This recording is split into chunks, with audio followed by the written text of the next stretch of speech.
안녕하세요. 나소통증학과 원장 정유진입니다. 오늘은 엑스레이와 인대 이 두 가지에 대해서 이제 얘기해 보고자 하는데요. 엑스레이로 인대를 볼 수 있을까 없을까?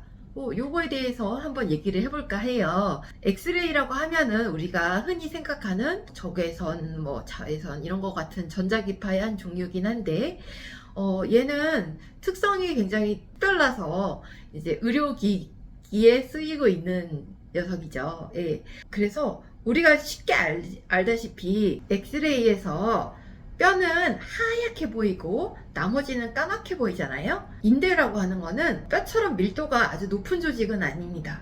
그래서 약간 프리멍텅하게 보이게 돼요. 정확히 말하면 안 보입니다. 안 보이는 게 맞고요. 그래서 엑스레이로 인대에 다친 여부를, 손상 여부를 알 수 있을까? 라고 했을 때 정답은 알기 어렵다입니다. 알 수 없다가 아니라 알기 어렵다. 라니 무슨 뜻일까요? 이것은 인대가 보이지는 않더라도 인대가 다쳤는지 추측할 수는 있다는 얘기거든요. 흔히 이제 인대가 다쳤다, 뼈가 다쳤다, 하여튼 다쳐서 병원에 왔을 때 엑스레이를 찍는 이유는 인대의 손상 여부를 보는 것보다는 첫 번째로 뼈의 상태를 보기 위한 게 제일 큽니다. 그래서 엑스레이를 찍는 이유에 대해서 얘기를 해보자고 하면은 크게 한 3가지 정도를 얘기해 볼 수 있을 것 같아요. 물론 교과서에는 어떻게 실려 있는지는 모르겠지만 저 같은 경우에는 일단은 뼈의 골절 여부를 확인해 보는 것이 제일 첫 번째고요. 두 번째로는 뼈와 뼈 사이의 조직, 인대라던가 연골이라던가 이런 것들이 괜찮은지 간접적으로 보는 거를 목적으로 하는 게 두 번째고요. 세 번째로는 뼈와 뼈 사이의 정렬, 그런 것들을 통해서 석회가 있다던가 아니면 허리뼈가 이렇게 있다가 갑자기 앞으로 툭 튀어나온 전방전이증 이런 게 있다던가 이런 배열을 알기 위해서 엑스레이를 보는 경우도 있습니다. 그래서 저는 크게 엑스레이를 보는 경우를 3가지 경우라고 생각을 해요. 근데 그러면 병원에 가서 엑스레이를 찍고서 당신의 인대가 다쳤습니다 라고 얘기를 들을 때 엑스레이로는 인대가 안 보인다고 했는데 저 무슨 소리지? 이럴 수 있어요. 예, 이럴 수 있으니까 이거에 대해서 오해하지 않게 얘기를 드리자면은 일단 인대는 보이지 않아요. 인대는 보이지 않지만 인대가 부었는지 안 부었는지는 확인할 수는 있어요. 간접적으로. 근데 많이 부어 있을 경우에요. 그래서 보통은 엑스레이로 인대가 확인되지 않기 때문에 인대가 다친 여부를 조금 더 확인하려면은 초음파를 보기도 합니다. 초음파는 연부 조직이 조금 더 잘 보이니까요. 그런데 이 초음파를 본다고 해서 안에 깊숙한 인대까지 다 보이진 않아요. 그래서 MRI 촬영까지 하게 되죠.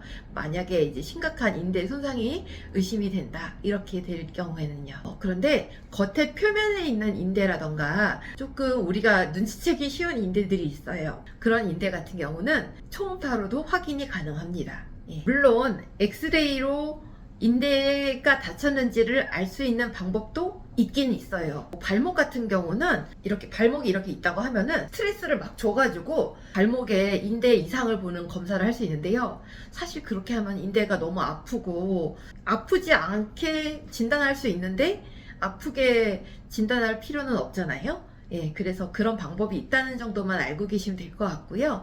이제 인대에 대한 얘기를 조금 여러 편으로 나눠서 해보려고 하는데요. 인대가 늘어났을 때 어떻게 치료해야 될까요? 이런 방법에 대한 얘기도 한번 해보고 발목이 삐끗했을 때 얘기도 한번 해보려고 해요. 그리고 마지막으로 인대 파열이 도대체 뭔가요? 라고 이제 물어보시는 분들이 종종 있어서 그거에 대해서도 얘기를 해볼까 합니다. 그러면 최종적으로 얘기를 해본다면은 엑스레이로는 인대를 알기는 어렵다. 하지만 인대가 부어있는지 다쳤는지 간접적으로 추측할 수는 있다.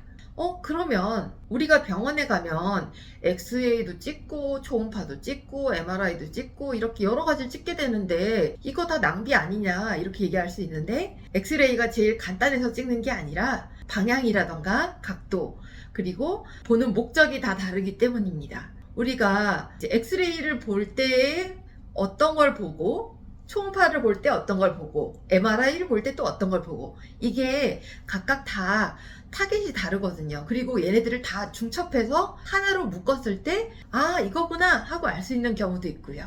그래서 검사를 여러 가지를 하게 되는 경우가 있으니까 왜 이렇게 검사를 많이 내지? 이렇게 생각하는 경우는 그렇게 많지 않았으면 좋겠습니다. 예, 이상입니다.